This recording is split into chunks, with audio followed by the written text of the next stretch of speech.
கார்த்தி அதான் இப்போ ஓவராலாவே எல்லா இடங்களையும் ரெஸ்பான்ஸ் வர்றது சொல்றது விமனுக்கு ரொம்ப பிடிக்குதுங்கிறது தான். விமனுக்கு நடக்கிற ஹராஸ்மெண்ட்டுக்கு அப்புறம் அவங்களோட மனநிலை வந்து எப்படி இருக்கு? இப்போ விமனுக்கு ஒரு ஹராஸ்மெண்ட் நடந்துச்சுன்னா குற்றவாளிக்கு என்ன தண்டனைங்கிறத நம்ம நிறைய பேசிட்டோம். அவங்களுக்கு வந்து தூக்கு தண்டனை கொடுக்கணும், இந்த மாதிரி நிறைய பேசிட்டோம். அதுக்கப்புறம் அந்த பெண்ணோட மனநிலை என்ன, அதுக்கப்புறம் அந்த சமுதாயம் உங்க சுத்தி இருக்கிறவங்க எல்லாரும் அவங்களை எப்படி பாக்குறாங்க, அதனால அந்த பெண்ணுக்கு என்னென்ன மன உளைச்சல்கள்லாம் வருது, அதுல இருந்து அவங்க எப்படி மீண்டு வரலாங்கிறது தான் நம்ம பேசியிருக்கோம். அதை வந்து கொஞ்சம் அழகான கதை கோர்வையாகவும் ஒரு கிளைமேக்ஸ் வந்து இப்போ எல்லாம் எக்ஸ்ட்ராடனரி கிளைமேக்ஸ்ன்னு சொல்றாங்க. ஸோ அது ரொம்ப சந்தோஷமா இருக்கு. அப்படி ஒரு கிளைமேக்ஸாகவும் கொடுத்து அதை அழகா கொடுத்துருக்கோம். ஒரு சிம்பிளா சொன்னோம்னா ஒரு கனகவேலுங்கிற ஒரு பிடி சார், அவன் ஸ்கூல்ல நடக்கிற ஒரு விஷயம் அதாவது ஒரு குரூப் ஆஃப் இன்ஸ்டிடியூஷன் பக்கத்துல காலேஜ்ல இருக்கிற ஒரு பெண்ணுக்காக அவன் எப்படி தனக்கு பயந்தாங்கொல்லி அவன். ஸோ அவன் பக்கத்துல ஒரு அநீதி நடக்கும்போது நம்ம ஒவ்வொருத்தர் மாதிரியும் எப்படி ஒரு சாமானியனா இருந்து அவன் எப்படி அதை வந்து தட்டி கேட்கறாங்கிற மாதிரி ஒரு கதைக்களம் அமைத்து ரொம்ப சுவாரஸ்யமா பயங்கர ஜாலியான காமெடி படம் மாதிரி இருக்கும். பட் ரொம்ப சீரியஸான ஒரு மெசேஜை சொல்லக்கூடிய ஒரு படமா இது அமைஞ்சிருக்கு. அண்டு பெண்கள் நிறைய பேர் வந்து பார்த்துட்டு இருக்காங்க. எல்லாருக்குமான படம், பெண்கள் அதிக அளவில் பார்க்கறதுனால அது பெண்களுக்கான படமா மாறிக்கிட்டு இருக்கு. பட் இது எல்லாரும் வந்து பார்க்கக்கூடிய ஒரு அருமையான படம். நன்றிக்கா நன்றி. எனக்கு சூப்பர் சூப்பர் சூப்பர். நான் அப்படி எதுவும் சொல்ல முடியாதுங்கண்ணா. நல்ல ஒரு கதையை வந்து நம்ம சுவாரஸ்யமா சொல்ல முடிஞ்சதுன்னா அந்த எல்லா கதைகளுமே ரீச் ஆகுங்கிறது என்னுடைய தனிப்பட்ட கருத்துனா. ஸோ நான் அப்படிதான் பார்க்குறேன். நல்ல கதை அது எப்படி வேணா இருக்கலாம், ஆனால் அதை சொல்ற விதம் ரொம்ப சுவாரஸ்யமா இருந்துருச்சுன்னா, ஏன்னா இது சினிமாங்கிறது வந்து தியேட்டருங்கிறது வந்து ஒரு எல்லாரும் சேர்ந்து படம் பார்க்க என்ஜாய் பண்றதுக்காக வர ஒரு இடம். ஸோ அவங்க வந்து என்டர்டெயின் ஆயிட்டாங்கனாலே அது அவங்களுக்கு பிடிச்சிடுற மாதிரி இருக்கும்னு நான் நம்புறேன்.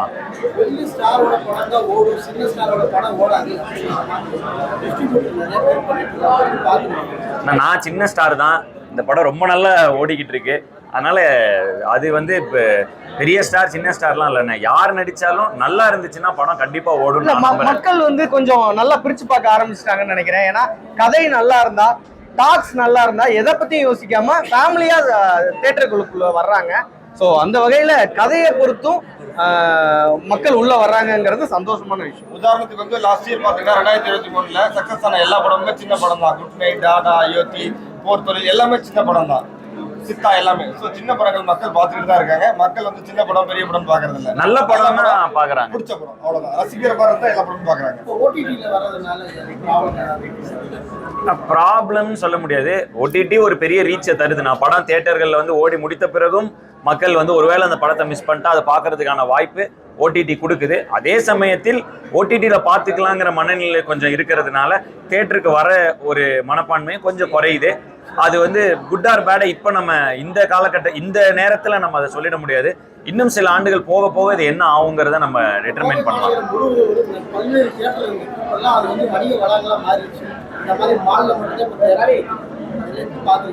அது வந்து ஒரு கோவை நகரம்னு ஒன்று டெவலப் ஆக அந்த இன்ஃப்ராஸ்ட்ரக்சர் மாற அதுக்கேற்ற மாதிரி மாறிடும். அப்படிதான் இதை பார்க்குறோம்.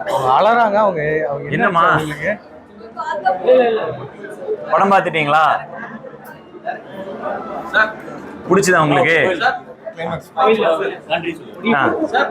வேற ஏதாவது கேள்விகள்? சார் சொல்லுங்க சார். அல்லாதீங்க ஏதோ வரேன் நான். நான் வராது, ஒரு 2 நிமிஷம் இருங்க, நான் பிரஸ் மீட் முடிச்சுட்டு வரேன். சாரிண்ணா. ஆமாங்கண்ணா.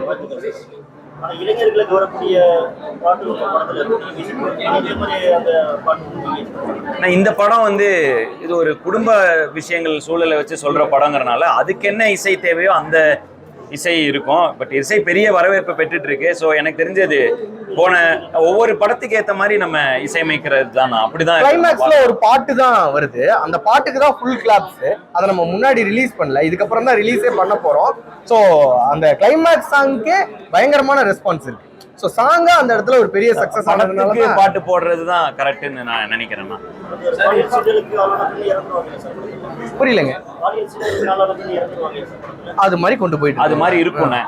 டைரக்டா அப்படி இருக்காதுன்னு அதோடைய அந்த சமுதாயம் அவங்க மேல என்ன பிரஷர், அவங்க தாய் தந்தை, இந்த மாதிரி நிறைய விஷயங்களை பத்தி பேசுதுண்ணே.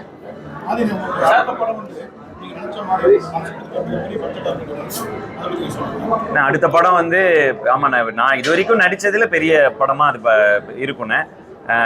பட் இப்போ வந்து பிடி சார் மட்டுமே நான் வந்து, ஏன்னா இவ்வளோ நல்லா போய்கிட்டு இருக்கு படம், எல்லா தேட்டரும் ஹவுஸ்ஃபுல்லாக போயிட்டு இருக்குங்கிறப்ப நான் வந்து பிடி சார் அது கண்டிப்பாக இன்னொரு தருணத்தில் இங்கே வந்து உங்களுக்காக கண்டிப்பாக அதை பற்றியும் நான் சொல்கிறேன்னே. பட் இப்போ நம்ம வந்து பிடி சாருங்கிற இதுக்காகனால நான் அந்த மனநிலையில் இருக்கேன்னு. புரியுதா? ஒவ்வொரு படம் கதைக்கு ஏற்ற மாதிரி நடிக்கிறோண்ணே, அவ்வளோதானே. எல்லா படத்துக்கும் கதையில நம்ம பொருந்திட்டோம்னாலே ஹாப்பினே. ஓகே. அடுத்த படம் வேற மாதிரி இருக்கும், இதுலயும் ஜாலியா இருக்கும். இந்த கதைக்கு இதானே. ஆமாண்ணே, ரொம்ப சந்தோஷமா இருக்கு. அத்தனை சீனியர் ஆர்டிஸ்ட் இந்த படத்துல, ரொம்ப சந்தோஷமா இருக்கு. இவங்க எல்லாரும் கூட நடிக்க எனக்கு ஒரு வாய்ப்பு கிடைச்சது. எங்க தயாரிப்பாளர் ஐசரி கணேசன் அவர்களுக்கு தான் இதுக்கு நான் நன்றி சொல்லணும். ஒரு கதையில இவ்வளவு ஆர்டிஸ்டை போட்டு அந்த படத்தை பெருசு பண்ணியிருக்காரு. ஸோ அவருக்கு என்னோட இந்த நேரத்தில் என்னோட நன்றியும் தெரிவிச்சுக்கிறேன்.